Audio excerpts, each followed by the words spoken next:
Life today feels like a constant race, doesn't it? The endless notifications, packed schedules, and the pressure to always have more, do more, and be more. But here's a question. Is all of this really making us happier? Marcus Aurelius, one of history's great Stoic philosophers, once said, "You have power over your mind, not outside events." Realize this, and you will find strength. What if the key to a more meaningful and fulfilling life isn't found in adding more, but in letting go of the unnecessary? In this video, we're going to explore how the ancient philosophy of Stoicism teaches us to strip away the chaos of modern life, focusing instead on what truly matters. It's a timeless approach to minimalism that could transform the way you live. At the heart of Stoicism lies a profoundly simple yet transformative idea: the distinction between what is within our control and what is not. This principle, championed by thinkers like Epictetus, teaches us to focus our energy and attention only on what we can influence, our thoughts, our actions, and our choices, while learning to let go of attachments to everything else. And it's here, in this clarity, that Stoicism reveals itself as a natural foundation for minimalism. Epictetus once said, "Wealth consists not in having great possessions, but in having few wants."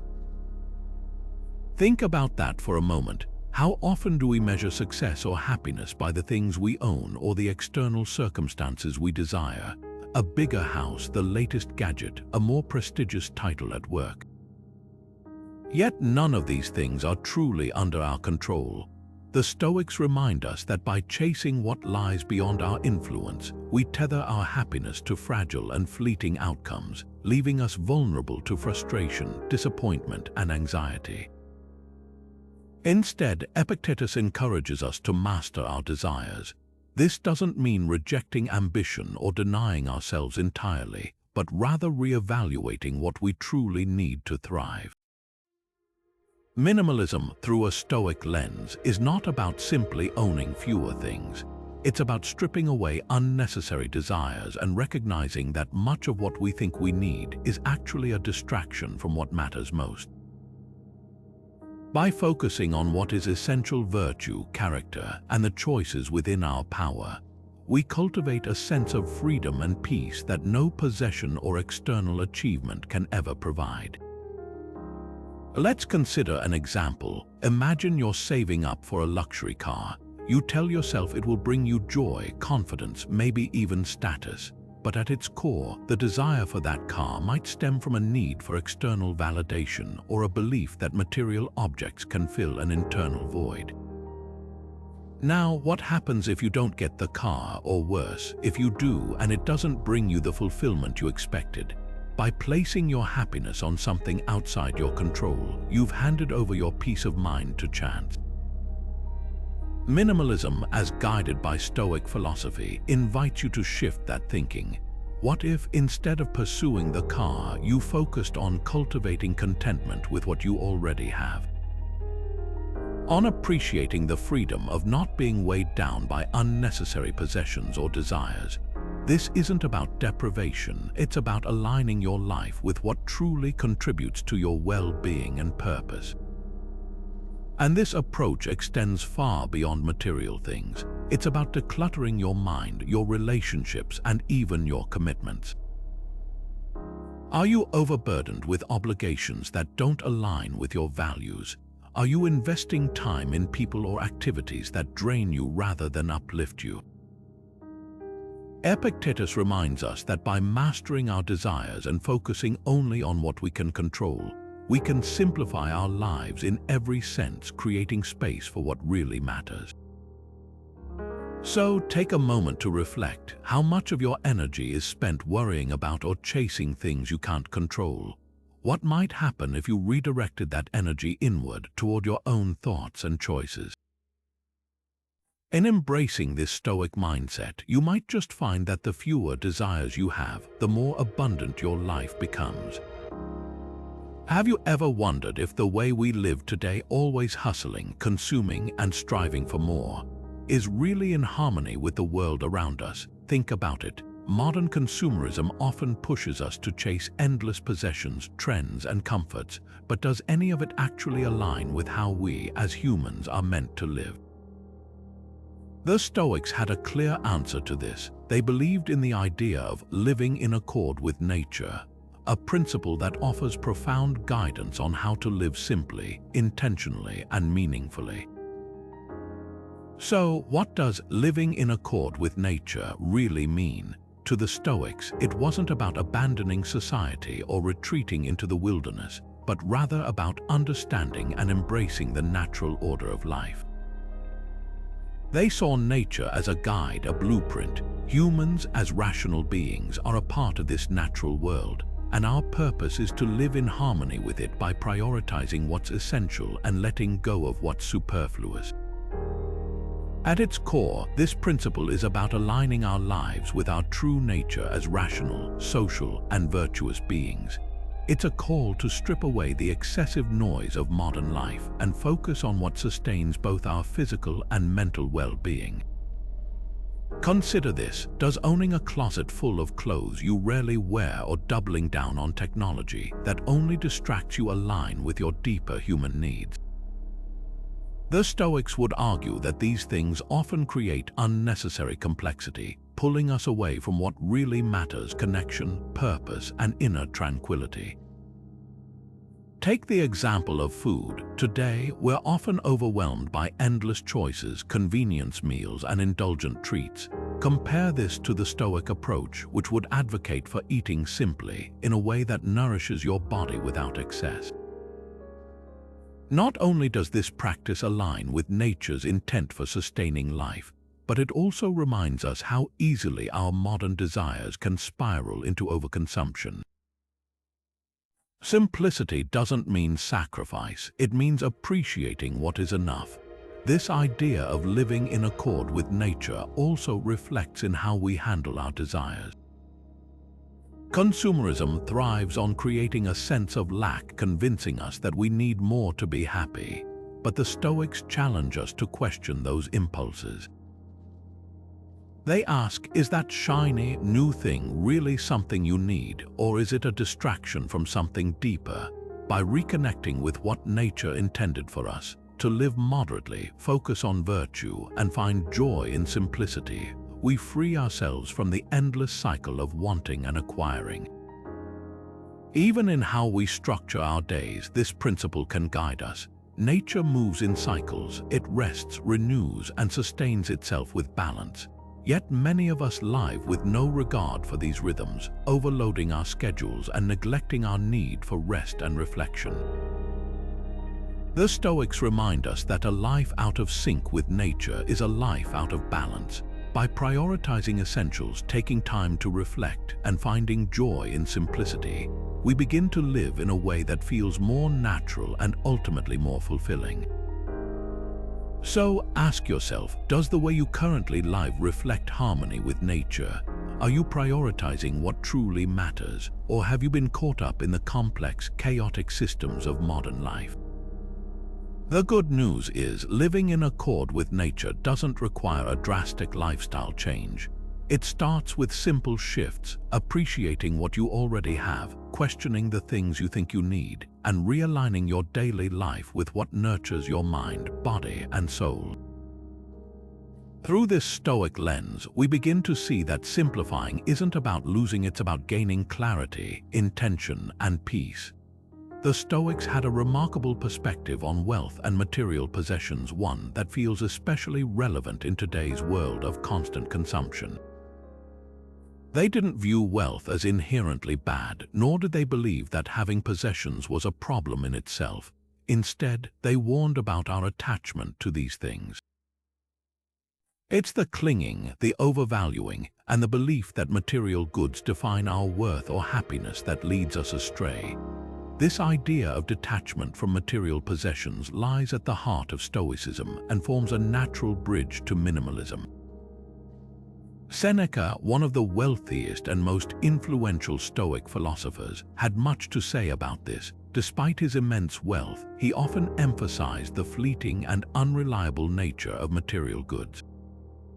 In his writings, he argued that true wealth doesn't come from what we own, but from the ability to live well without needing those things. He famously said, "It is not the man who has too little, but the man who craves more who is poor." This simple yet profound truth challenges the modern obsession with accumulation. How often do we fall into the trap of thinking, "If only I had this one thing, then I'd finally be content." But as soon as we get it, that contentment fades and the search for the next must-have begins. Seneca wasn't suggesting that we should reject all material goods or live in poverty. Instead, he encouraged us to practice voluntary detachment, to imagine life without the things we hold dear and assess whether we're truly dependent on them for happiness. For example, he advised his readers to occasionally live as though they had nothing, wearing simple clothes or eating plain food, just to remind themselves how little is actually necessary for a good life. This exercise isn't about self-punishment, it's about freedom. It's about proving to yourself that your well-being and peace of mind aren't tied to the latest gadget, a luxury home, or a full bank account. This perspective aligns perfectly with minimalism's guiding principle, less is more. By detaching from the constant pursuit of material possessions, you create space for what truly matters, whether that's personal growth, relationships, or simply enjoying the present moment. Minimalism isn't about deprivation, it's about intentionality. It's about asking yourself, do these possessions serve a purpose, or am I holding onto them out of habit, fear, or social pressure? The Stoics would argue that by learning to let go of what we don't need, we not only lighten our physical spaces but also unburden our minds. Imagine, for instance, the stress that comes with owning too much. The clutter in your home, the anxiety over maintaining it all, or the financial strain of keeping up with a lifestyle you may not even truly value. The Stoics saw this attachment as a form of self-imposed slavery, being chained to things that offer no lasting fulfillment. By letting go of that attachment, you reclaim your freedom. You realize that your life is already whole without those extra possessions. And here's the key: detachment doesn't mean you can't enjoy what you have. It's fine to take pleasure in a comfortable home, a reliable car, or even a piece of art that makes you smile. The Stoic approach is not about rejecting all material goods, but about ensuring they don't own you. If you can maintain your peace of mind, whether those things are present or not, then you've mastered detachment. So take a moment to reflect. What possessions in your life are weighing you down? Could you live without them? How would it feel to release the grip they have on your time, energy, and mental space? By adopting the Stoic practice of detachment, you can redefine your relationship with material goods not as a source of identity or happiness, but as tools to support a life of intention and freedom. After all, as Seneca reminds us, the greatest wealth is a poverty of desires. Picture this: you're stuck in traffic, late for an important meeting. Your stress is through the roof as you glance at the clock, willing the cars ahead of you to move faster. We've all been in this situation, worrying, frustrated, maybe even angry. But here's the question: what part of this scenario is actually within your control? Can you clear the traffic jam by stressing over it? Can you speed up time by panicking? The answer, of course, is no. And yet, we often let ourselves spiral into frustration, focusing on things we have absolutely no power to change. The Stoics call this a waste of our energy and attention. This is where the Stoic concept of the dichotomy of control comes in, a simple yet profound framework that can simplify your decision-making and bring clarity to your life.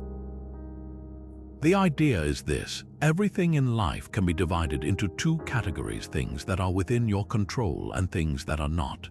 The Stoics teach us to focus only on the first category, the things we can influence, and to let go of worrying about the second. By doing so, we free ourselves from unnecessary mental clutter and emotional turmoil. Let's break it down further. What's within our control? Our thoughts, our choices, and our actions. That's it. Everything else, other people's opinions, external events, outcomes, and even the weather, is outside our sphere of influence. Dwelling on these uncontrollable factors only leads to frustration, anxiety, and wasted energy. But when we narrow our focus to what we can actually control, our mindset and response to these situations, we regain power over our own lives. Returning to the traffic example, what's within your control?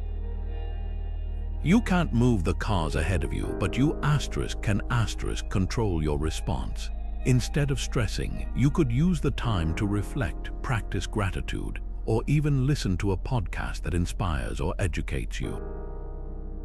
It's a small mental shift, but one that reduces stress and gives you back a sense of calm. The problem doesn't disappear, but your relationship to it changes, and that makes all the difference. This approach isn't just for minor inconveniences like traffic. It applies to virtually every area of life. Consider a challenging situation at work. Maybe a colleague is being difficult, or a project isn't going according to plan. You can't control how your colleague behaves or whether the project hits unexpected roadblocks, but you can control how you communicate, how you adapt, and how much effort you bring to the table. By focusing solely on your own role and letting go of what's outside your influence, you simplify your decisions and reduce the emotional baggage that often accompanies complex situations. The beauty of the dichotomy of control is that it also helps us clarify our priorities. When you stop fixating on things you can't change, you have more mental bandwidth to dedicate to what really matters: your values, your growth, and your relationships. Imagine the mental clutter we carry every day, agonizing over things like what others think of us, the unpredictable economy, or the latest news headlines. These are all things outside our control. Once you let go of trying to manage them, you'll be amazed at how much lighter and freer you feel. Here's a simple practice to get started. The next time you're facing a stressful situation, pause and ask yourself, what here is within my control? Write it down if you need to, then shift all your focus to those things and release everything else. With time, this mental habit becomes second nature and transforms how you navigate life's challenges. This Stoic principle of focusing only on what we can control isn't just a tool for reducing stress. It's a roadmap for living with greater clarity and purpose. In letting go of what's outside your influence, you're not giving up. You're gaining freedom, peace, and the energy to invest in the things that truly matter. Doesn't that sound like a life worth striving for? At the heart of Stoic philosophy is a profound belief that virtue is the ultimate good. For the Stoics, living a virtuous life was the key to true happiness, fulfillment, and simplicity. But what does this mean in practical terms? It means that qualities like wisdom, courage, justice, and self-control take precedence over everything else: wealth, power, fame, even comfort. When we internalize this, it changes how we see the world. Instead of chasing superficial goals that complicate our lives, we simplify by focusing on what truly matters: the development of our character. In a society that often equates success with status, possessions, or outward achievements, this idea can feel radical, but the Stoics teach us that these external markers of success are fleeting. They exist outside our control and ultimately have no bearing on whether we live a good life. Virtue, on the other hand, is entirely within our control. It resides in the way we think, the choices we make, and how we treat others. By prioritizing virtue above all else, we free ourselves from the exhausting pursuit of superficial goals and find clarity in living a simple, meaningful life. Let's look at a practical example to see how this plays out. Imagine you're offered a job promotion at work. On the surface, it seems like an incredible opportunity: higher status, more money, maybe even the recognition you've been craving. But as you think it through, you realize this promotion comes with compromises. the new role would demand long hours, pulling you away from your family and leaving you with little time for personal growth or meaningful connections. You'd also have to step into a more competitive, cutthroat environment, which might encourage unethical decisions to keep climbing the ladder. Now, if your focus is on chasing status or external rewards, it might feel like you have no choice but to accept the promotion. After all, isn't that what success looks like? But if you're guided by virtue, the decision becomes clearer. You might ask yourself, does this align with my values? Will it help me cultivate wisdom, fairness, or courage? Or is it simply feeding my ego and creating unnecessary complexity in my life? By prioritizing character over status, you might decide that staying in your current role, where you can maintain balance, integrity, and meaningful relationships, is the better path. This isn't to say that promotions, wealth, or recognition are inherently bad. The Stoics weren't against enjoying life's comforts or striving for success. But they believed these things should never come at the expense of your virtue.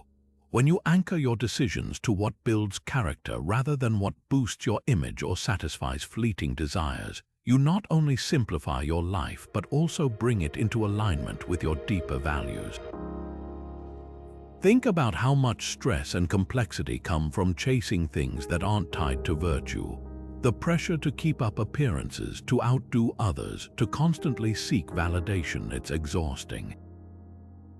And even when we achieve those goals, the satisfaction often fades quickly, leaving us feeling empty and eager for the next achievement. But when we focus on virtue, there's no finish line to cross, no external measure of success to achieve. It's a lifelong process, one that provides a sense of purpose and fulfillment no matter the circumstances. The Stoics would remind us that fortune can take away our money, our jobs, even our health. But no one, not circumstance, not bad luck, not other people can take away our ability to act with integrity, to choose kindness, or to face challenges with courage.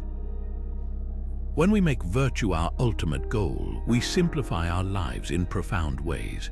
We let go of the constant striving for more and instead focus on becoming better. So ask yourself, are the goals you're pursuing tied to virtue, or are they distractions? What would change if you made character your top priority? By shifting your focus from superficial rewards to the development of your inner self, you'll find that a life rooted in virtue isn't just simpler, it's richer, more meaningful, and deeply fulfilling. The Stoics believed that comfort and luxury, while enjoyable, often come with a hidden cost: dependency. When we rely too heavily on the trappings of comfort, we risk becoming slaves to them, unable to function without their presence. This is why the Stoics practiced what is known as voluntary discomfort, intentionally stepping outside their comfort zones to remind themselves that they could endure and even thrive with very little. This practice wasn't about unnecessary suffering, it was about freedom. By teaching themselves to live without excess, they cultivated resilience, self-control, and a deeper appreciation for what they had. Seneca, one of the most well-known Stoic philosophers, wrote extensively about this idea. Despite his immense wealth, Seneca periodically practiced what he called voluntary poverty. He would wear simple, rough clothing, eat the plainest of foods, and go without luxuries for periods of time. The purpose, he explained, was to ask himself, is this what I feared? By experiencing first and how little he actually needed to survive, he freed himself from the fear of losing wealth or comfort. He discovered that his happiness and sense of self were not dependent on external circumstances or possessions. How does this tie into minimalist living? At its core, minimalism is about reducing life to its essentials, removing the clutter, both physical and mental, that distracts us from what truly matters. When we practice voluntary discomfort, we become less attached to the luxuries that complicate our lives and more mindful of how much we actually need to be content. This practice trains us to distinguish between what is truly essential and what is merely a want disguised as a need. Let's take a modern example. Think about how often we upgrade our gadgets, buy the latest fashion, or order meals out of convenience. These things bring temporary comfort, sure, but we can also become reliant on them, believing that life without them would be unbearable. Imagine giving yourself a week to prepare your meals at home using only simple, whole ingredients. Or foregoing that daily coffee shop stop and drinking what you make at home instead. At first, it might feel inconvenient or even uncomfortable, but over time, you might realize that you don't need those extras as much as you thought. You've not only saved money and simplified your routines, but you've also proven to yourself that you're capable of thriving without those external comforts. Voluntary discomfort also extends to mental resilience. For instance, you might avoid using your phone for a day, or intentionally sit with boredom instead of instantly seeking distraction. These small acts of discomfort build a tolerance for life's inevitable challenges, teaching you to find peace in simplicity rather than constant stimulation. And when life does throw something unexpected your way, a cancelled flight, a financial setback, or even a power outage, you'll find that you're better equipped to handle it. Why? Because you've trained yourself to live without reliance on external comforts.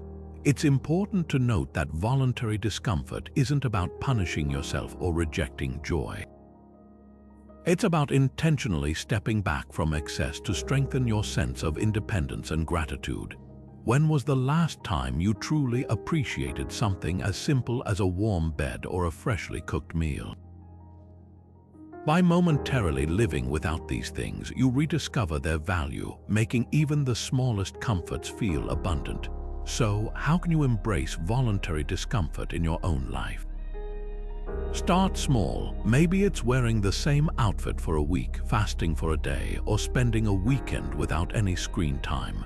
Pay attention to what feelings arise: discomfort, impatience, maybe even fear. And then ask yourself, is this what I feared? You'll often find that the discomfort isn't as bad as you imagined, and in many cases, it teaches you lessons about yourself that no amount of luxury ever could. Through voluntary discomfort, you not only simplify your life but also reclaim your power. You realize that luxuries aren't necessities and that your happiness doesn't depend on them. In the end, this practice, like Stoicism itself, isn't about living a life of deprivation. It's about living a life of freedom. How much of what we do every day is driven by the need for approval from others? Think about it. From the clothes we wear to the social media posts we share, to the career paths we choose, how often do our choices reflect not what we truly value, but what we believe will impress, please, or gain validation from those around us? The Stoics recognized this universal human tendency and believed it was one of the biggest obstacles to living a peaceful and fulfilling life.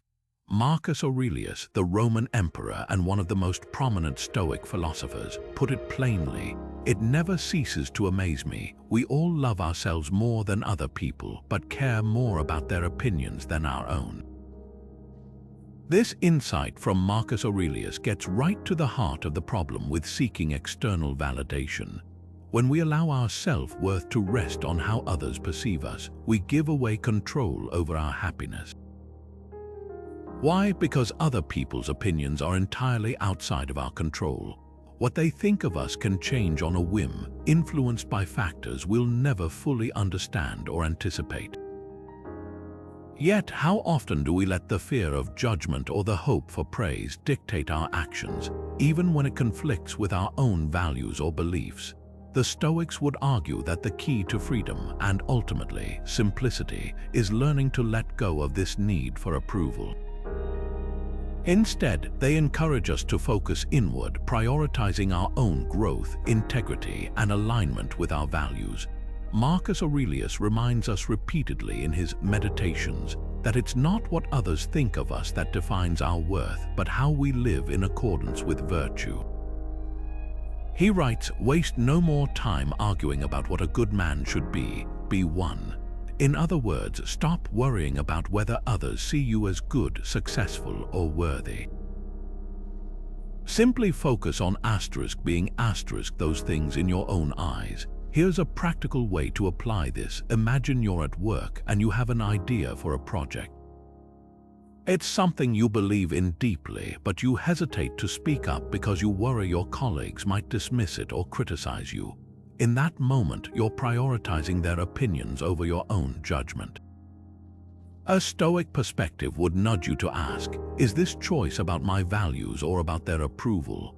If standing up for your idea aligns with your principles of courage and authenticity, you speak up, not because it's guaranteed to be well received, but because it's the right thing to do. Another aspect of letting go of external validation is learning to detach from praise. While criticism can make us feel small, praise can also trap us in a cycle of dependency. If we constantly chase approval, even in the form of compliments or recognition, we risk becoming addicted to others' opinions, basing our confidence on something ephemeral. The Stoics would remind us that someone's praise doesn't make us inherently better, just as their criticism doesn't make us worse. What matters is whether we can look at our actions and say, I acted in line with what I value. Consider the freedom that comes from letting go of this need for external validation. When you stop worrying about whether others like you, approve of you, or admire you, you create immense mental space for self-growth. You free yourself to pursue what you truly care about, to take risks, to fail and try again, all without the weight of judgment clouding your path. This is how we simplify our lives, not just by decluttering our physical spaces, but by ridding our minds of the unnecessary burden of other people's opinions. So, how do you begin to let go of external validation? Start small. The next time you catch yourself seeking approval, whether it's obsessing over likes on social media, hesitating to make a decision, or over-explaining yourself, pause. Ask yourself, am I doing this because it aligns with my values or because I want to control how others see me? If it's the latter, take a breath and refocus inward. Over time, this practice builds self-trust and reinforces the understanding that your worth doesn't depend on anyone else's approval. As Marcus Aurelius so wisely said, you have power over your mind, not outside events. Realize this and you will find strength. Imagine this, you sit down to spend a quiet evening reading a book, something you've been meaning to enjoy all week. But just a few pages in, your phone buzzes, a new message. You check it, reply quickly, and turn back to your book, only to find your mind wandering to an email you forgot to send earlier. Minutes later, you're scrolling through social media, wondering where the time went. Sound familiar? In today's fast-paced, technology-driven world, distractions are everywhere and staying present feels harder than ever. The Stoics understood the importance of cutting through this noise. They believed that presence, fully living in the current moment, was not only essential for simplicity, but also for achieving clarity and peace of mind. To the Stoics, the present moment is the only thing we truly own. The past is fixed beyond our control. The future is uncertain, shaped by forces we cannot predict. But the present, that's where life happens. Marcus Aurelius often reminds himself of this in his meditations, writing, "Confine yourself to the present." In essence, the Stoics understood that being consumed by past regrets or future anxieties only robs us of the gift of the moment we're actually living in. But why is presence so important for simplicity? When we're distracted, whether by endless notifications, multitasking, or worrying about what might happen tomorrow, we complicate our lives. Our attention gets scattered and we lose focus on what truly matters. For example, think about how often you might sit down to work on a meaningful project but end up spending hours bouncing between emails, social media, and small, unimportant tasks. Not only does this create stress, but it also makes even simple activities feel overwhelming. The Stoics, on the other hand, suggest a life where focus and clarity take precedence, a life where we fully engage with one task, one moment, one experience at a time. Epictetus, another great Stoic teacher, offered a practical reminder: you are not your distractions, you are your capacity to focus. And focus isn't just about productivity, it's about living intentionally. By reducing distractions and simplifying where we place our attention, we create space for deeper experiences, whether that's having an uninterrupted conversation with someone we care about, fully savoring a meal, or even just sitting quietly with our thoughts.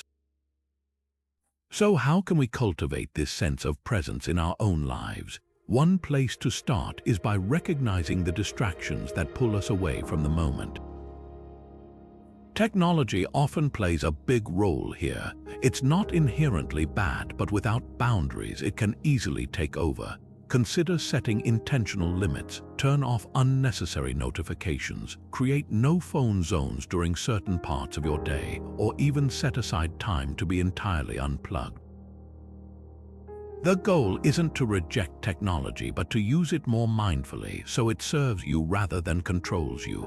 Another way to foster presence is through mindfulness practices.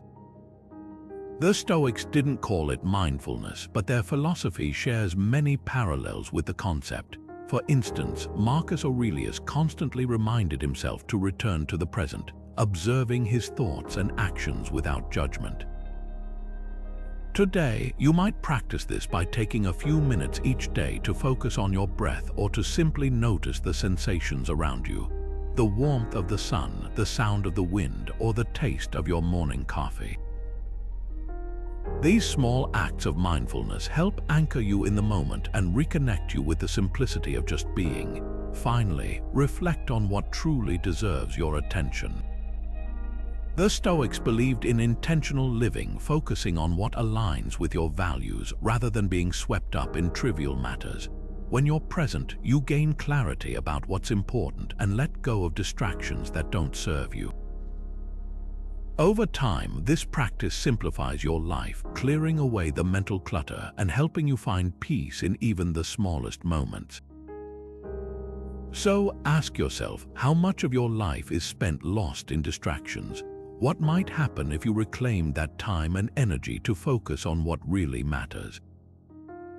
The Stoics teach us that presence is not just a pathway to simplicity, it's the foundation of a meaningful life, because when we truly live in the moment, we're no longer chasing the past or the future. We're here now, fully alive and free to create a life of clarity and purpose. Now, let's turn to an area of life that often gets overlooked when talking about minimalism: our relationships. How often do we feel stretched thin by trying to maintain too many social connections, or by investing energy into relationships that don't truly bring us joy or alignment with our values? Just like we can declutter our homes or simplify our schedules, the Stoics teach us that we can also apply the principles of minimalism to our relationships, focusing on quality over quantity. The Stoics valued deep, meaningful connections over the fleeting or superficial. Seneca, in particular, wrote about the importance of choosing friendships wisely. He said, "Associate with people who are likely to improve you. This doesn't mean cutting ties with everyone who isn't perfect or doesn't agree with us. That's not the point." What Seneca is suggesting is intentionality, surrounding yourself with people who uplift, support, and help you grow into the best version of yourself.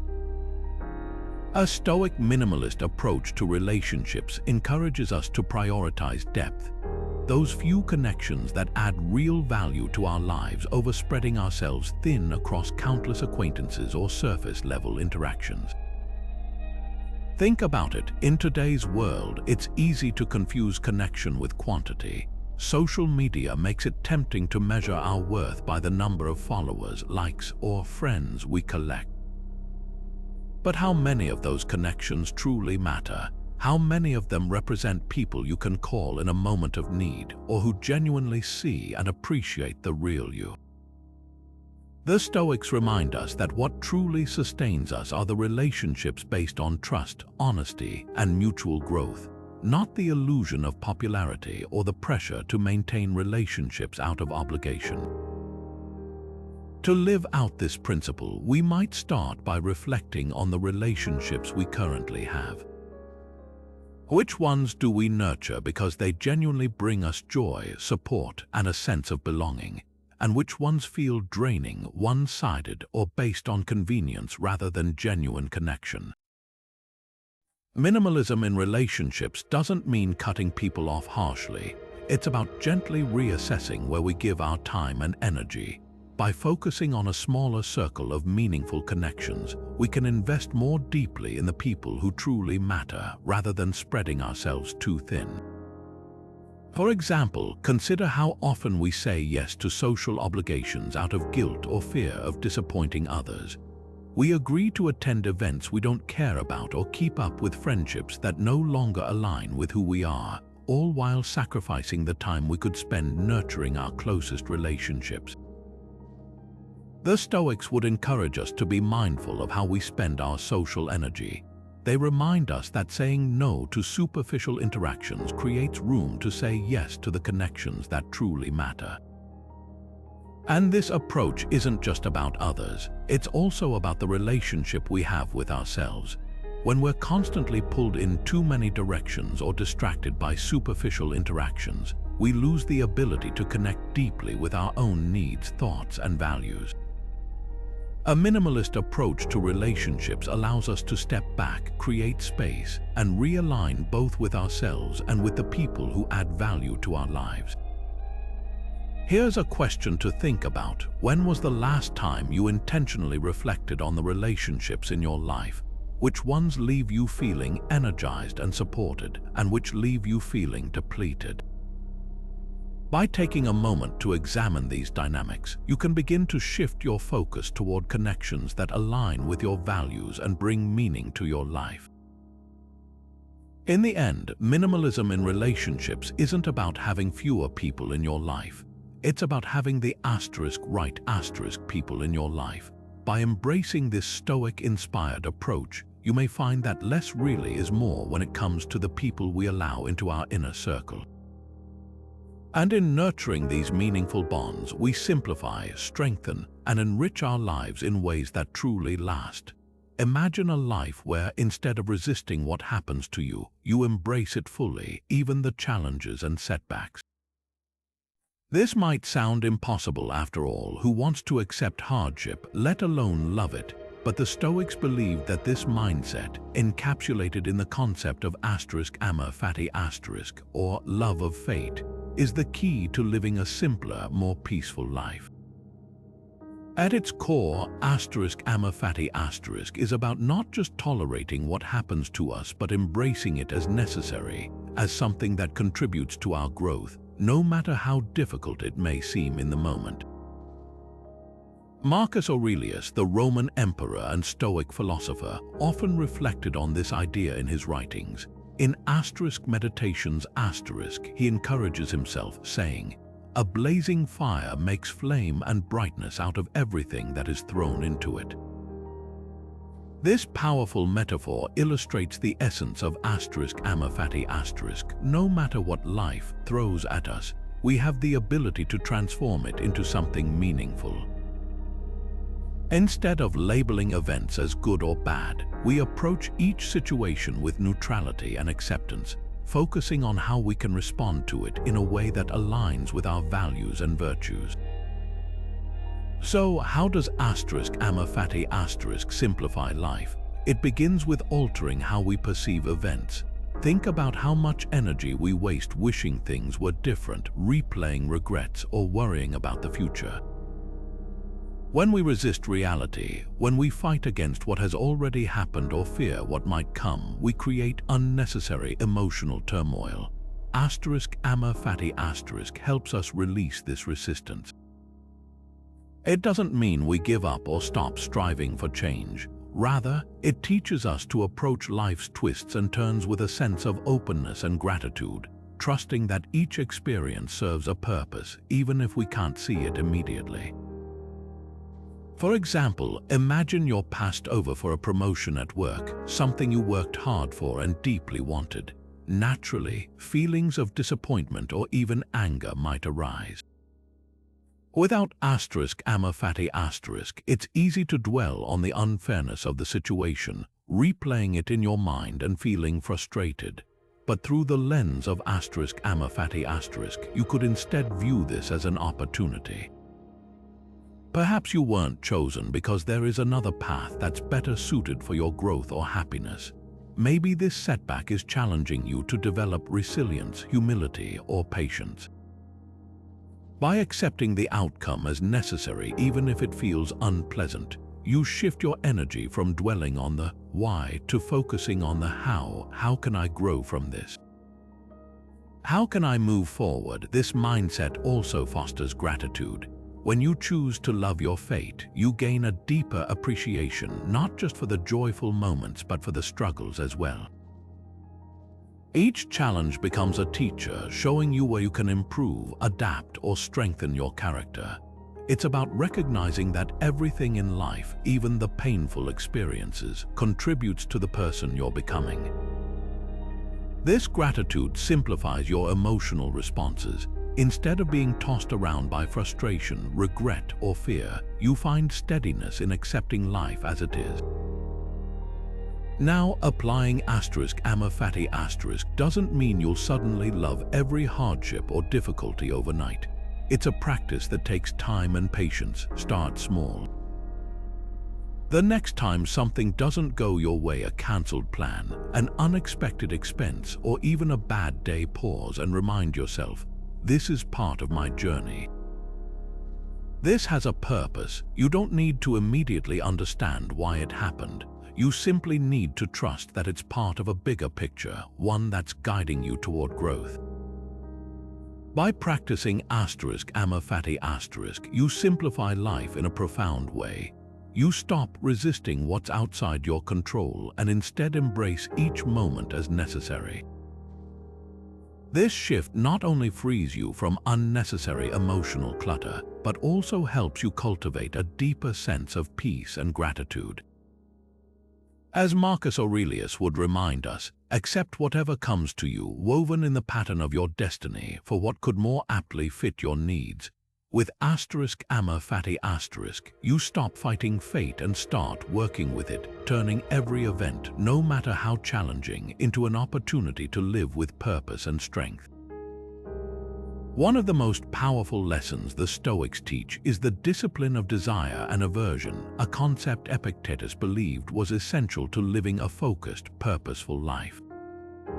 At its core, this discipline is about understanding and moderating our desires, the things we seek, and our aversions, the things we try to avoid. Why? Because when we're ruled by uncontrolled wants and irrational fears, our lives become unnecessarily complicated. But by practicing this discipline, we can strip away what doesn't serve us and build habits that align with a minimalist and intentional way of living. Epictetus simplifies this principle with a profound idea.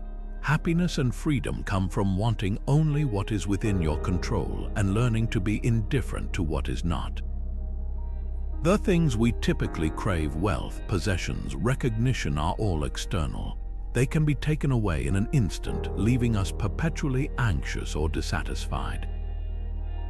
On the flip side, there are things we desperately try to avoid, discomfort, rejection, or failure, that are also largely outside of our control. When we focus on these external things, whether by chasing them or running from them, we give away our peace of mind. But when we shift our desires to things within our control, like our thoughts, our actions, and how we respond to life, we simplify our mental and emotional worlds. So how does this translate into minimalist habits? It starts with redefining the relationship we have with our desires. Many of us equate wanting with happiness. We think owning the latest gadget, upgrading our wardrobe, or achieving a specific milestone will finally bring us lasting satisfaction. But the truth is, unchecked desires often create more stress than joy. Think about it. How often has the pursuit of something left you feeling drained rather than fulfilled? Or how often, after achieving a goal or buying something new, has the satisfaction been short-lived, replaced by the urge for the next thing? Epictetus would say that the problem isn't the possession itself, but the mindset of constant wanting. He encourages us to practice mindful detachment by asking a simple but essential question: is this a need or a want?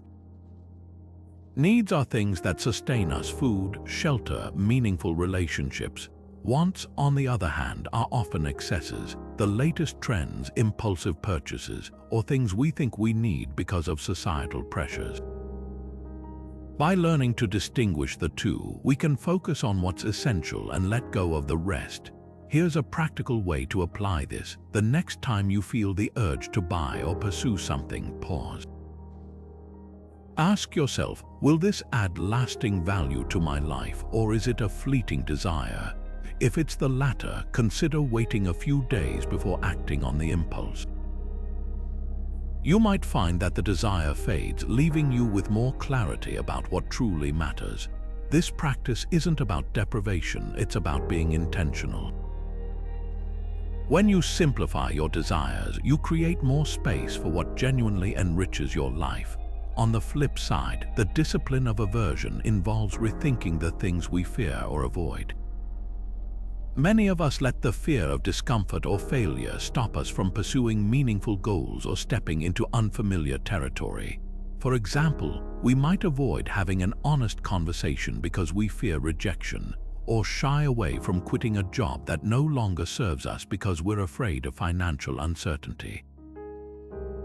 Epictetus teaches that aversion to things outside our control only complicates life and fuels unnecessary anxiety. Instead, he advises us to accept discomfort as a natural part of life and, more importantly, as something we can endure. Take, for example, the fear of failing at a new project.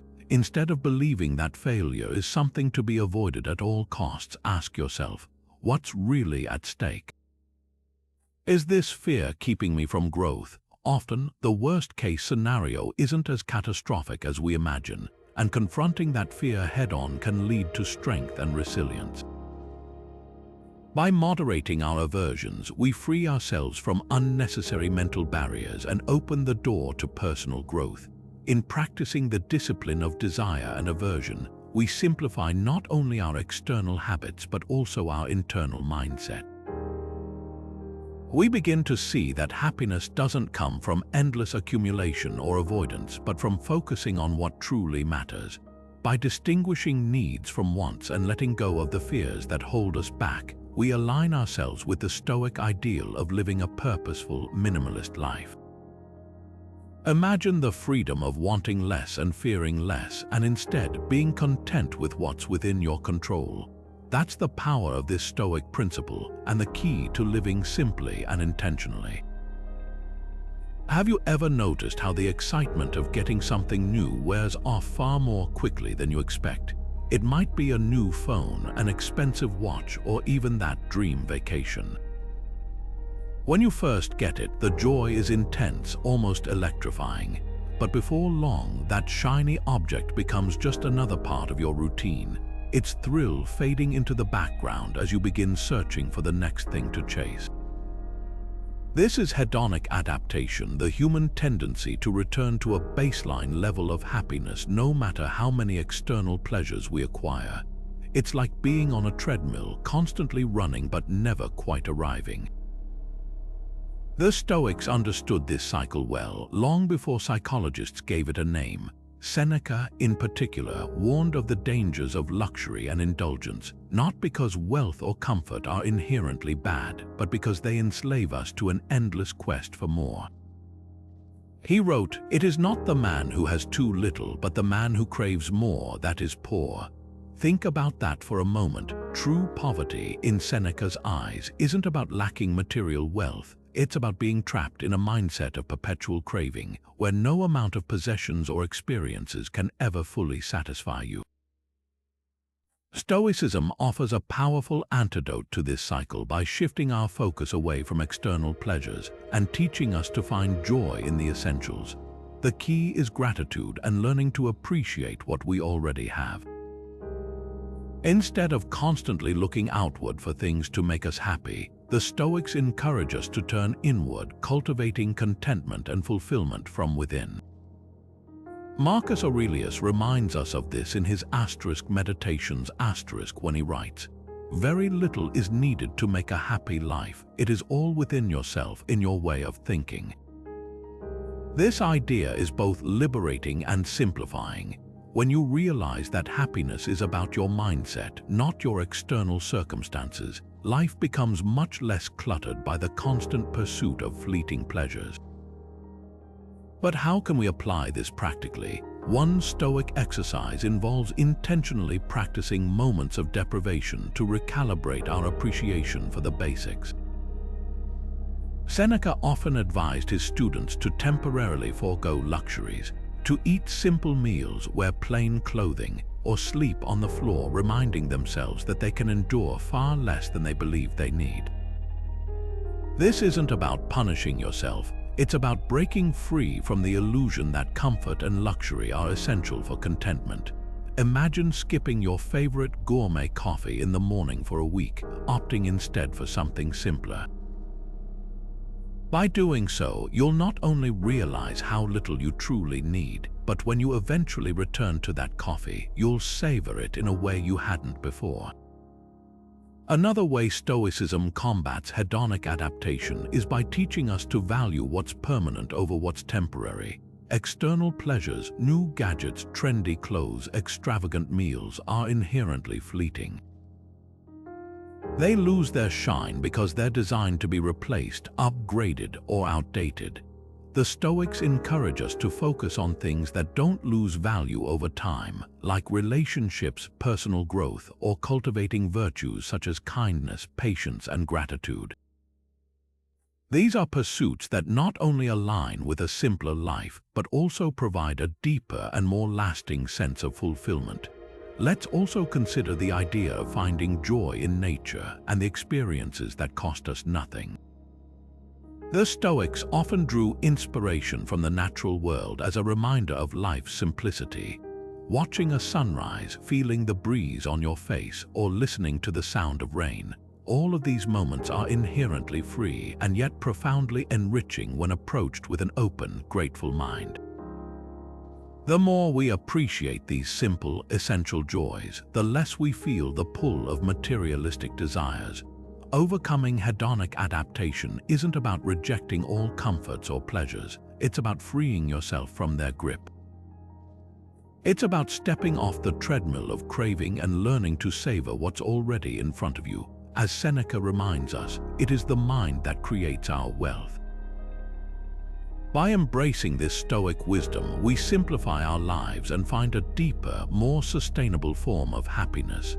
Instead of chasing the next temporary high, we begin to uncover the enduring joy in the little things, in what we already have, and in who we're becoming. As we move through life, it's easy to get caught up in the whirlwind, endless to-do lists, competing priorities, and the constant noise of the modern world pulling us in every direction. How do we cut through that chaos? How do we simplify our minds to focus on what truly matters? The Stoics had a timeless answer: reflection. Daily reflection, especially in the form of journaling, is one of the most powerful tools for bringing clarity and simplicity into your life. It's a practice that has stood the test of time, helping people align their actions with their values, prioritize what's truly important, and let go of what's not. For the Stoics, journaling wasn't about keeping a record of external events, but rather about diving into the inner workings of the mind. Marcus Aurelius, in his Meditations didn't write to impress others. He wrote to ground himself, to reflect on his thoughts, and to center his actions around virtue. These writings, private and deeply introspective, served as a way for him to evaluate his day, detach from unnecessary worries, and prepare for the challenges ahead. In many ways, his journaling practice was a tool for minimalism, not in the physical sense, but as a means of decluttering the mind. How can we embrace this practice in our own lives? One of the simplest and most effective ways is to end each day with a few minutes of reflection. Grab a notebook or even just a piece of paper and ask yourself a series of questions. What went well today? What didn't? Did I focus on the things that truly matter, or did I get caught up in distractions? Did I act in line with my values like kindness, patience, or integrity? This process doesn't have to take long. 5 to 10 minutes is enough, but it allows you to pause and reconnect with yourself in a way that modern life rarely encourages. By writing down your reflections, you give structure to your thoughts and create a space to process them. It's like clearing out mental clutter. Instead of carrying the unresolved worries or frustrations of the day into tomorrow, you acknowledge them, learn from them, and let them go. This, in turn, helps you wake up with a clearer mind, ready to focus on what's truly essential. Another key aspect of this practice is ending your reflection with gratitude. The Stoics often emphasize the importance of gratitude not as a fleeting feeling, but as an intentional practice. When you take a moment to reflect on what you're grateful for, no matter how small, you shift your focus away from what you lack and onto the abundance already in your life. This simple act cultivates contentment, helping you embrace a mindset of having enough, which is central to both Stoicism and minimalism. For example, think about the small but meaningful moments in your day. Maybe someone held the door open for you, or you enjoyed a quiet cup of tea, or you felt the warmth of the sun on your skin. When we take the time to notice and appreciate these moments, we realize how much joy already exists in the present. Gratitude grounds us, reminding us that happiness isn't found in excess or external validation, but in the simple, often overlooked beauty of everyday life. Here's a practical tip to get started. Before you close your journal for the day, write down 3 things you're grateful for. They don't have to be big. Sometimes the smallest moments are the most powerful. Over time, this habit rewires your mind to focus on the positive, clears away unnecessary anxieties, and keeps you rooted in simplicity. In combining reflection with gratitude, journaling becomes more than just a practice, it becomes a guide. It helps you strip away the mental noise, focus on what truly matters, and find peace in the present moment. And in a world that constantly demands more of us, this simple Stoic habit is a powerful way to slow down, simplify, and live with intention. So tonight, why not take a few moments to write? You might just find it's the most grounding and freeing part of your day. Imagine this: you've just brewed yourself a fresh cup of coffee after a long morning. You take one sip, set the cup down, and then accidentally knock it over, spilling it all across the table. In that moment, frustration bubbles up. Maybe you even let out an exasperated sigh or mutter something under your breath as your mind races. Great, just what I needed today. Why does stuff like this always happen to me? And before you know it, this small inconvenience has set the tone for a bad mood that lingers far longer than it should. Sound familiar? This kind of reaction, while common, shows how easily we can let minor events take up far more emotional space than they deserve. According to the Stoics, this is the kind of unnecessary emotional drama that complicates our inner lives. And just as minimalism in our physical environment helps us remove clutter and focus on essentials, emotional minimalism helps us declutter our minds by letting go of exaggerated or unnecessary reactions to life's challenges. It's about choosing where to place our emotional energy and refusing to let trivial inconveniences dominate our peace of mind. One of the core tenets of Stoicism is emotional resilience, the ability to control our reactions to external events. The Stoics believed that while we can't control what happens around us, we can always control how we respond. This idea is particularly powerful when paired with emotional minimalism because it encourages us to let go of the habit of overreacting, which often adds unnecessary complexity and strain to our lives. Take Marcus Aurelius's timeless reminder: you have power over your mind, not outside events. Realize this and you will find strength. When viewed through this lens, the spilled coffee isn't inherently frustrating or catastrophic. It's neutral, it's just a thing that happened. The frustration, the tension, and the internal drama, that's entirely our choice, and that's where emotional minimalism begins, by recognizing that we have a choice in how we respond to life's daily annoyances. Let's break this down further. Emotional minimalism isn't about suppressing your feelings or pretending that things don't affect you. It's not about becoming detached or robotic. Instead, it's about cultivating a sense of proportion, acknowledging your emotions without letting them consume or overwhelm you.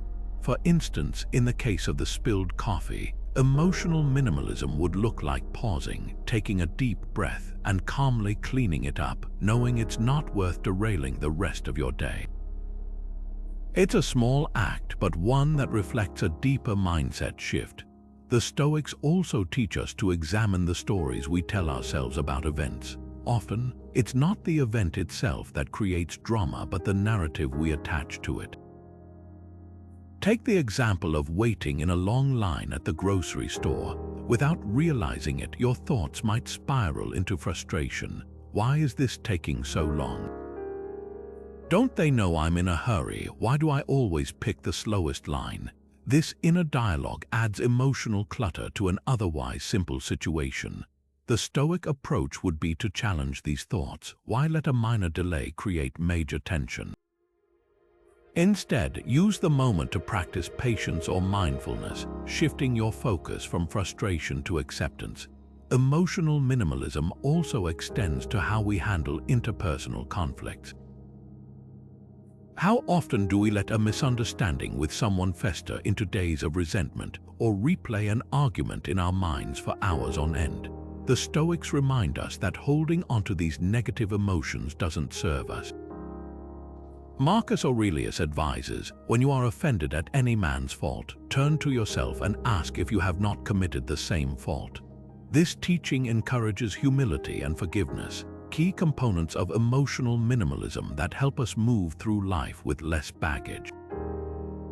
To start practicing emotional minimalism, try this. The next time you find yourself reacting strongly to a situation, ask, is this reaction helping me? Or is it just creating unnecessary stress? Then, take a step back, breathe, and reframe the situation. It may sound simple, but over time, these small moments of intentionality can transform how you navigate life's ups and downs. Instead of being pulled into unnecessary emotional drama, you find yourself anchored in calm, focus, and clarity. By embracing Stoic emotional resilience, we simplify not just our outer lives, but also our inner worlds. We free ourselves from the burden of overreacting to life's little hiccups and reclaim emotional energy for what truly matters. After all, isn't that what minimalism is all about? Letting go of the unnecessary to make space for what's essential. Time is the one resource we can never reclaim. Once spent, it's gone forever. The Stoics understood this deeply and placed immense value on how we use our time, viewing it not just as a resource but as the essence of life itself. Seneca, one of the great Stoic philosophers, captured this beautifully in his essay on the shortness of life. He wrote, "It is not that we have a short time to live, but that we waste a lot of it." And when you stop and really think about those words, they carry a sobering truth. How much of our lives are spent on things that don't truly matter? Unnecessary commitments, mindless distractions, or tasks that align with neither our values nor our goals. The Stoic approach to time management is grounded in the belief that time is our most precious asset, far more valuable than money or material possessions. Unlike wealth, which can be earned and re-earned, time once lost is gone forever. This is why Seneca implored us to be mindful of how we spend it, to guard it as fiercely as we would our most prized possessions. He observed that while people are often careful about guarding their material wealth, they are surprisingly careless about their time, squandering it as though it were limitless. By embracing a minimalist approach to time management inspired by Stoic principles, we can reclaim control over our schedules, eliminate the unnecessary, and dedicate our days to what truly matters. Let's start with simplifying commitments. How often do we say yes out of obligation, social pressure, or fear of missing out, only to regret it later? These yeses accumulate, filling our schedules with tasks, meetings, and obligations that leave us feeling stretched thin and unfulfilled. The Stoics would encourage us to pause before making commitments and ask, is this truly worth my time? This doesn't mean rejecting every invitation or hiding away from others, but rather being deliberate about what we agree to. Does the commitment align with your goals or values? Does it genuinely contribute to your well-being or the well-being of others? If the answer is no, perhaps it's time to practice the art of saying no graciously, a skill that can simplify your life and free up time for what matters most. Another key to Stoic time management is being fully present with the time you have. Seneca warns against living in the past or the future, allowing regrets or anxieties to consume the present.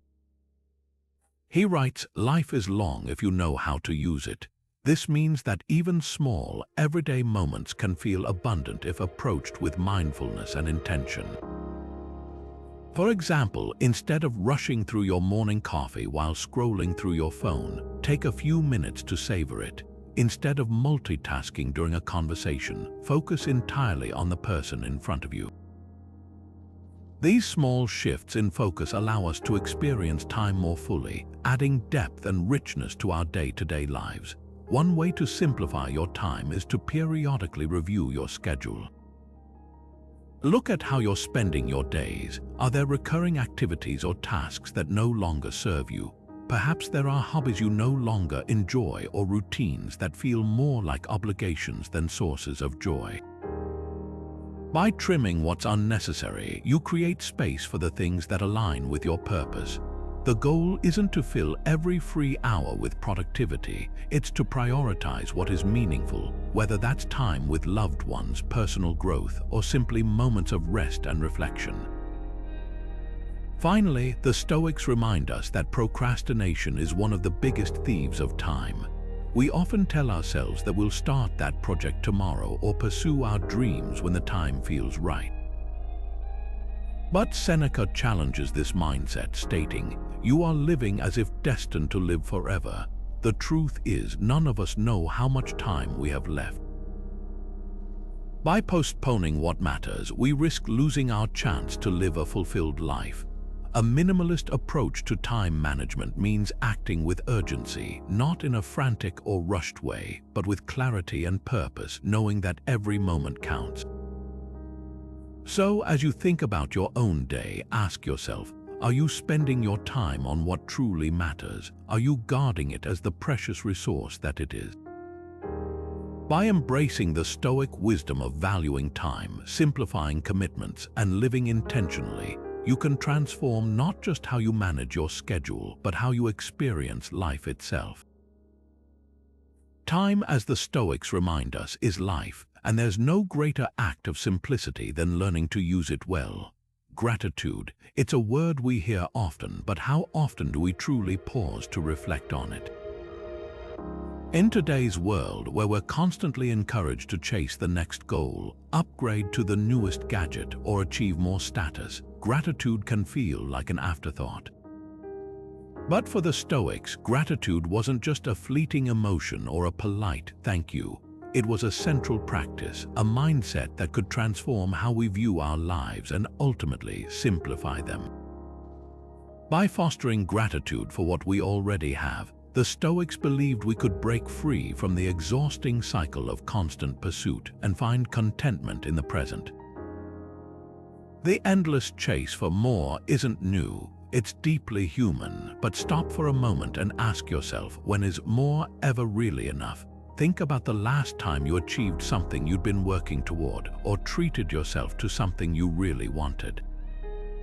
How long did that satisfaction last before you found yourself wanting something else? This endless pursuit can feel like running on a treadmill, always moving but never truly arriving. The Stoics recognized this pattern and offered gratitude as an antidote.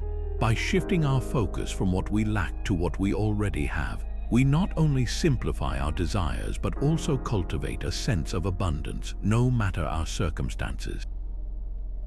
Take Marcus Aurelius, for example. As one of the most powerful men of his time, you might assume he sought fulfillment in wealth, luxury, or power. Yet in his Meditations, he repeatedly reflects on gratitude not for the grand things, but for the small, often overlooked joys of life. He writes, "Don't set your heart on so many things. Instead, love the humble art you have been taught and take pleasure in it." This humility in his gratitude shows us that contentment doesn't come from having everything we want, but from recognizing the value in what we already have. But how does gratitude simplify our lives? First, it changes what we prioritize.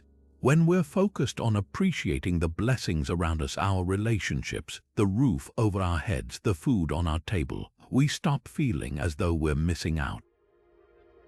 Gratitude fills the void that consumerism tries to exploit, silencing the voice that whispers, "You need more to be happy." It's hard to feel discontent when you're deeply aware of just how much you already have. Gratitude also redefines what we see as enough. In a culture that pushes us to equate success with accumulation, the Stoics remind us that enough isn't about having everything, it's about appreciating what's essential. Imagine starting your day by reflecting on 3 things you're grateful for: the meal that energized you, the friend who sent you a kind message, or even the fact that you woke up to another day of life. This simple practice shifts your mindset from scarcity to abundance, teaching you to focus on the present moment rather than worrying about what's missing. Over time, this perspective helps you let go of unnecessary desires and the stress they bring, making your life feel lighter and more intentional. Consider this: how often do we overlook the things we once dreamed of having? The job you now find stressful may have been the one you worked hard to achieve. The home you sometimes take for granted may have once felt like an impossibility. The relationships in your life, imperfect as they may be, are still sources of connection and meaning. Gratitude invites you to pause, reflect, and rekindle your appreciation for these things, reminding you that much of what you've longed for, you already have. So here's a question to reflect on. What does your gratitude practice look like right now?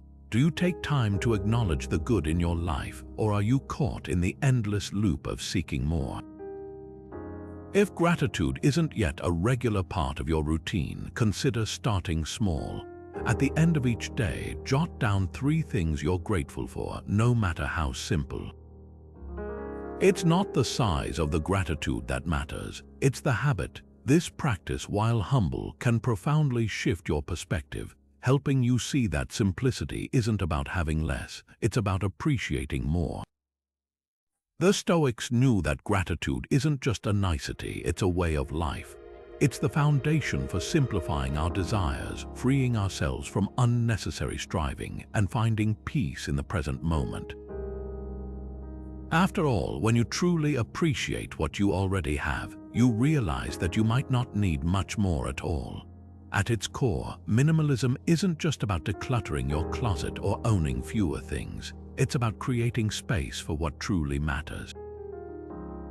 When we reduce the unnecessary, whether it's material possessions, commitments, or mental clutter, we make room for greater clarity, focus, and ultimately tranquility.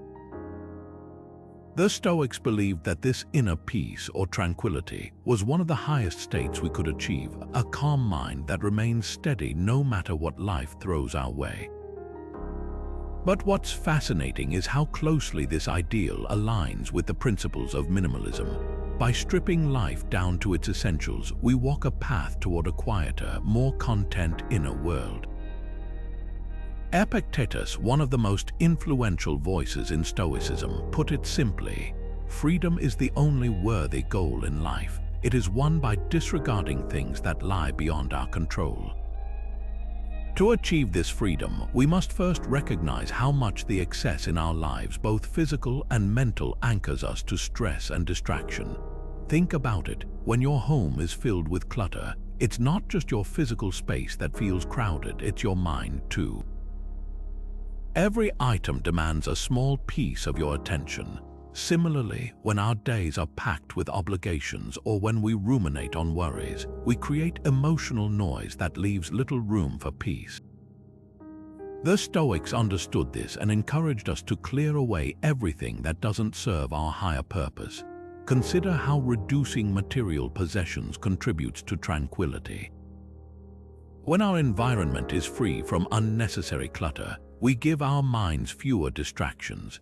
A simple, organized space promotes a sense of order and calm, allowing us to focus on what truly matters, whether that's cultivating relationships, pursuing meaningful goals, or simply enjoying the stillness of the present moment. It's not just about aesthetics, it's about creating a space that reflects and supports a serene state of mind. Have you ever walked into a room that's clean, quiet, and free of excess? That feeling of ease isn't accidental, it's the result of an intentional environment that invites peace rather than chaos. But minimalism isn't just about physical clutter. It's equally about mental and emotional clutter, the often invisible burdens we carry in the form of worries, overcommitments, or the constant craving for more. The more we seek external validation, chase possessions, or overthink what we can't control, the more we erode our sense of calm. Epictetus reminds us, if you want to improve, be content to be thought foolish and stupid. This might seem harsh at first glance, but what he's really saying is that we need to let go of the unnecessary weight of others' opinions. Imagine how much lighter and freer you'd feel if you stopped spending time and energy worrying about how you're perceived or striving to meet unrealistic societal standards. That's the kind of mental minimalism that leads to serenity. Another key element of minimalism as a path to tranquility is learning to say no. Modern life constantly pushes us to do more, achieve more, and take on more responsibilities. But every yes adds another layer of noise to our lives, another commitment that demands our time and energy. The Stoics would encourage us to pause and consider, does this activity truly align with my values? Does it bring me closer to the life I want to live?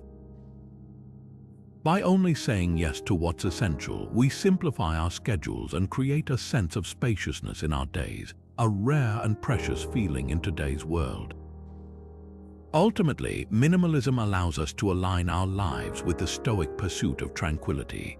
By reducing excess, we not only free ourselves from physical and mental clutter, but also uncover a deeper sense of fulfillment.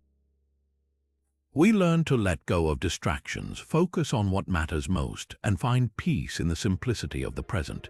It's not about living with less for its own sake. It's about living with less so we have more of what truly enriches our lives, a calm mind, a steady heart, and the freedom to be fully present.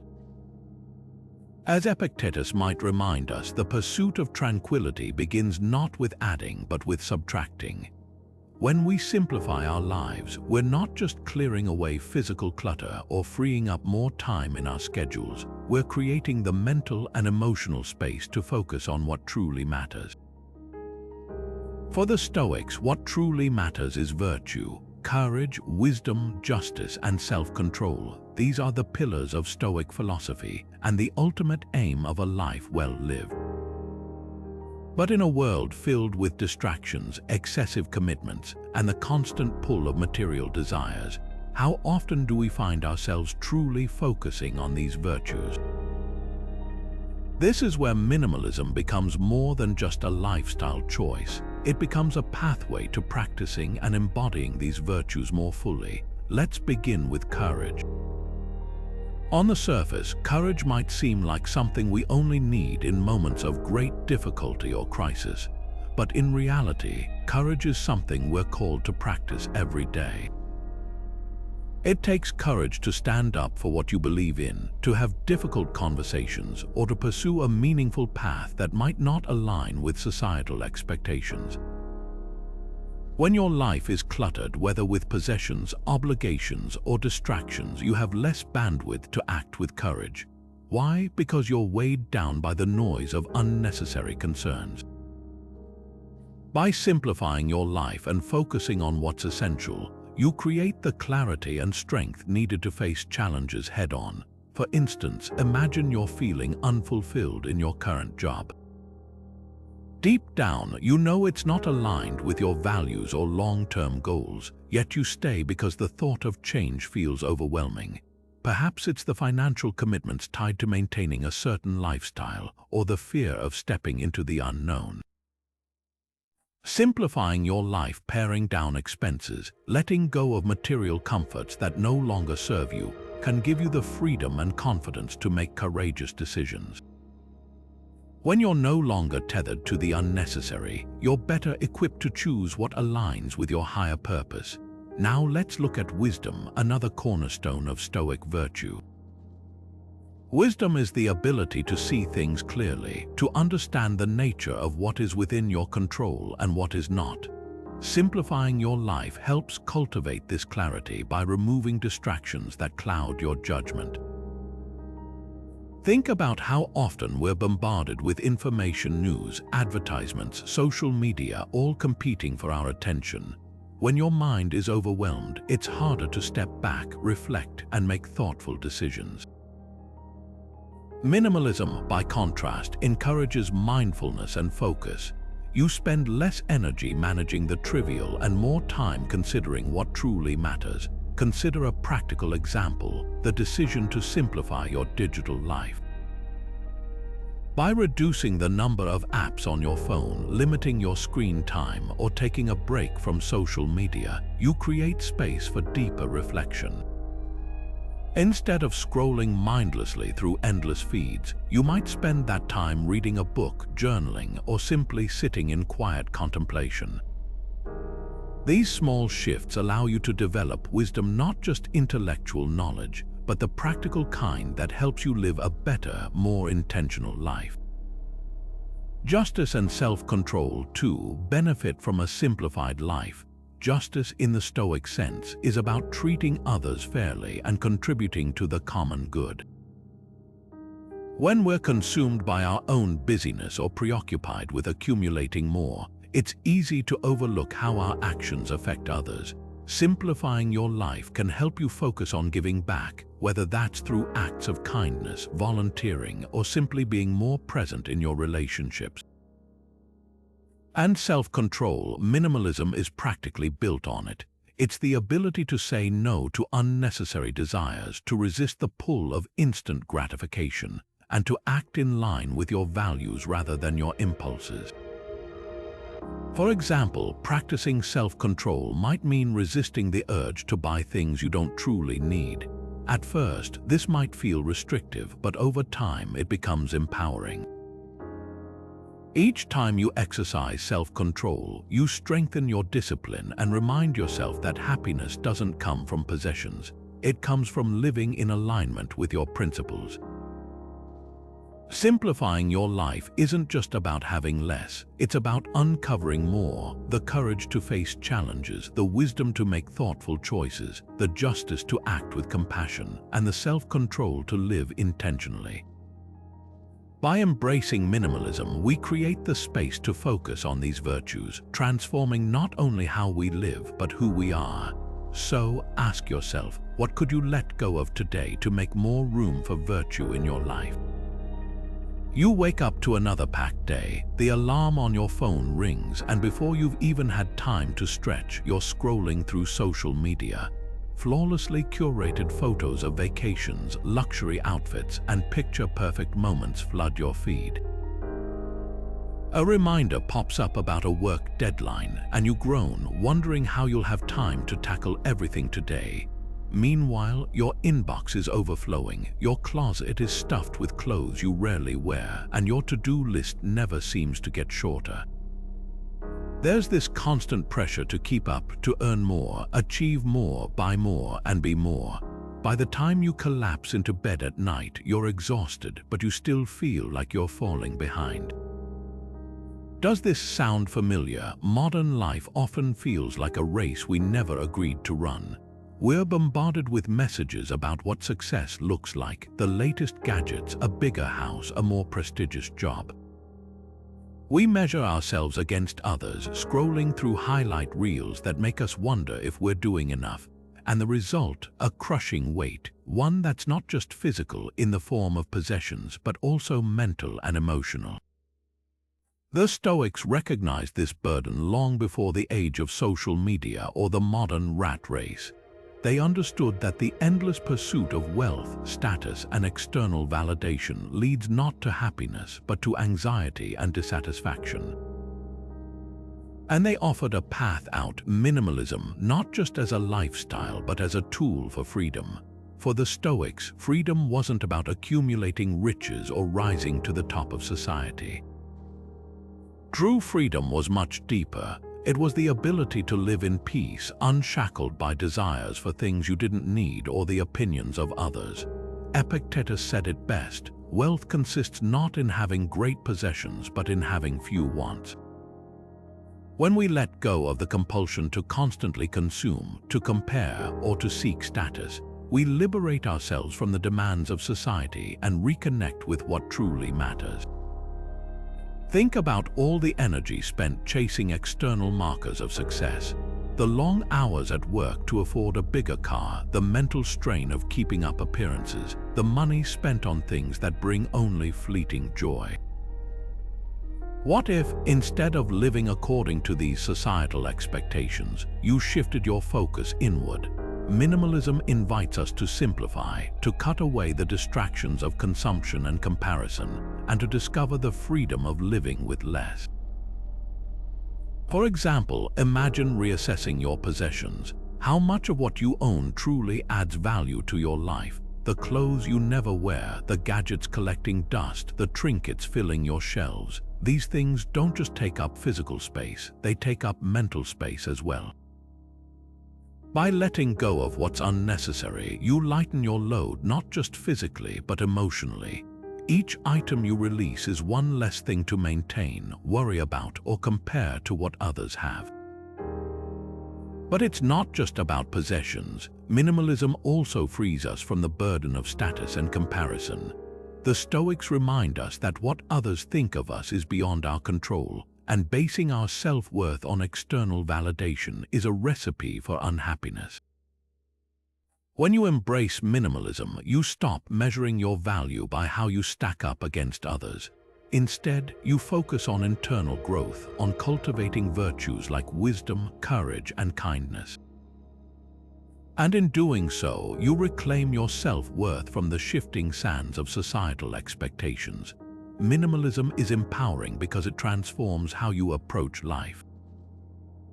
It frees your time, energy, and resources for what truly matters: relationships, personal growth, and meaningful pursuits.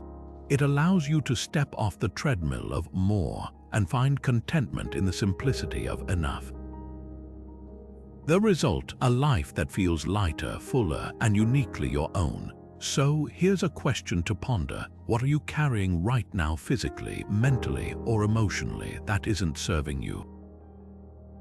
What would it feel like to let that go? By embracing Stoic minimalism, you're not just clearing space in your home or schedule.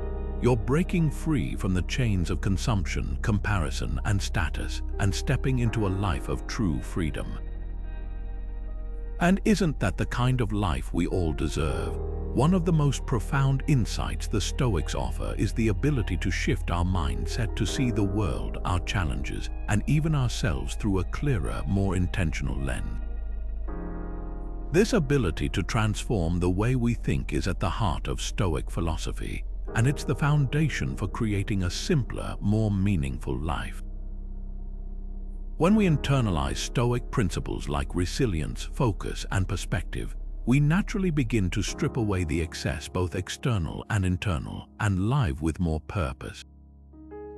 These mindset shifts are not just tools for navigating adversity, they are stepping stones to a minimalist way of life. Take resilience, for example. The Stoics believed that life's difficulties are not obstacles to our happiness but opportunities to grow stronger. Marcus Aurelius in Meditations reminds himself, "You have power over your mind, not outside events." Realize this and you will find strength. This shift in thinking fundamentally changes how we approach challenges. Instead of being overwhelmed by what we can't control, we focus on what we can, our responses, our attitudes, and our ability to keep moving forward. This perspective naturally simplifies life because it helps us let go of the emotional baggage we often attach to difficulties. Rather than ruminating on what went wrong or wishing for life to be easier, we accept reality as it is and focus our energy on what truly matters. For instance, imagine losing a job, a situation that could easily spiral into panic, self-doubt, and an overwhelming sense of loss. A Stoic mindset reframes this event. Yes, it's difficult, but it's also an opportunity to practice resilience, to adapt, and perhaps even to redirect your life in a way that aligns more closely with your values. By focusing on what you can control, such as seeking new opportunities or reassessing your priorities, you simplify the mental noise that often accompanies such situations. This clarity allows you to act with purpose rather than being paralyzed by fear or regret. Another key Stoic mindset that leads to minimalism is focus. Marcus Aurelius consistently advises himself to remain present and concentrate on the task at hand. He writes, "Do not let your mind run on what you lack as much as on what you have already." This advice is incredibly powerful in its simplicity. It teaches us to avoid scattering our energy across countless worries, distractions, or desires, and instead home in on what is truly essential.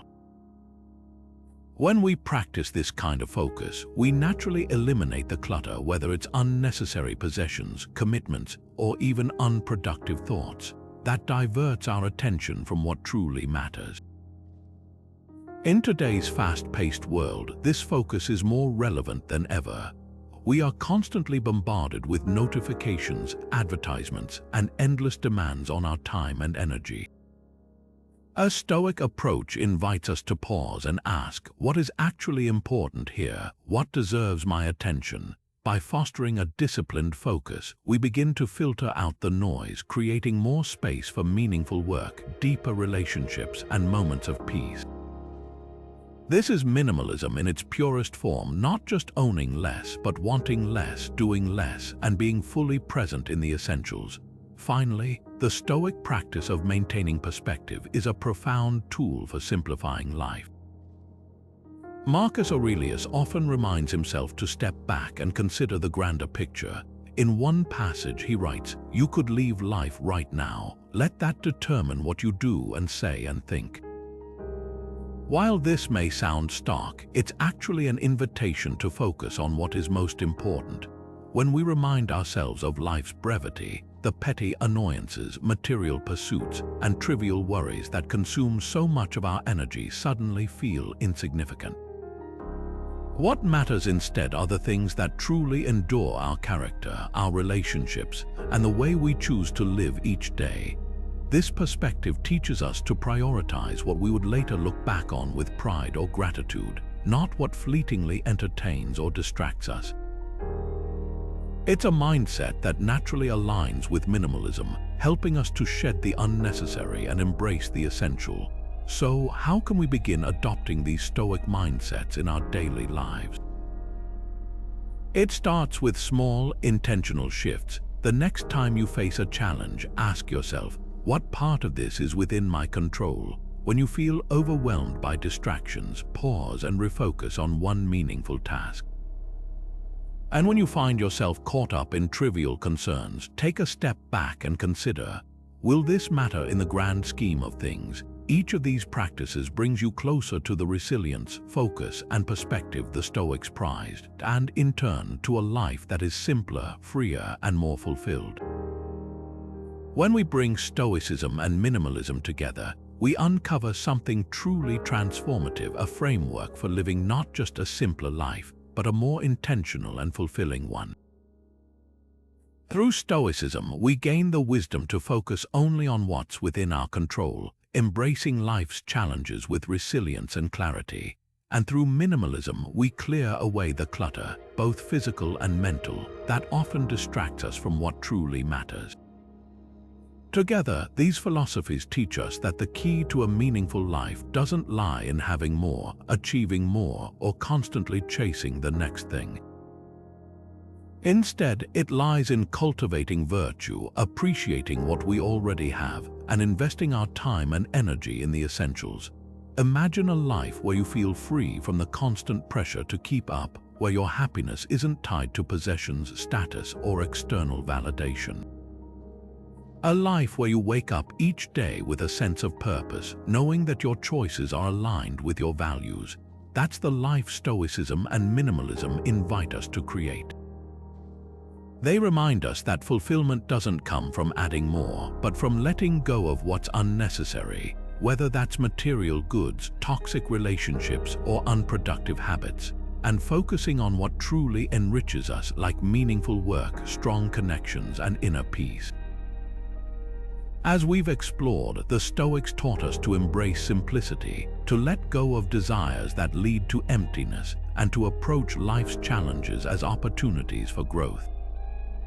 Minimalism complements this perfectly by encouraging us to strip away the excess in our lives, not out of deprivation, but to make space for what truly matters. Together, these practices help us reclaim our time, our energy, and our mental clarity, allowing us to live with greater purpose and tranquility. Marcus Aurelius reminds us, you have power over your mind, not outside events. Realize this and you will find strength. This quote captures the essence of what Stoicism and minimalism offer, the ability to take control of your life by focusing on your inner world, rather than being consumed by the chaos of the external one. The more we simplify, the more freedom we gain, the freedom to focus on our values, to nurture meaningful relationships, and to find joy in the present moment. But as powerful as these ideas are, they're only meaningful if we put them into practice. So here's a question to reflect on. What's one thing in your life, whether it's a possession, a commitment, a worry, or a habit, that you could let go of today? How might releasing it create more space for peace, clarity, or purpose in your life? Take a moment to think about how you can apply these principles in small but impactful ways. Because at the end of the day, it's not about making a dramatic overhaul. It's about taking steady, intentional steps toward a life that feels simpler, freer, and more aligned with who you are. Thank you for joining me on this journey of exploring the power of Stoicism and minimalism. Remember, the path to a fulfilling life doesn't require chasing after more. It starts with appreciating what's already within your reach. As Seneca beautifully said, it is not the man who has too little, but the man who craves more who is poor. Let's use this wisdom as a guide to live not just simply, but meaningfully.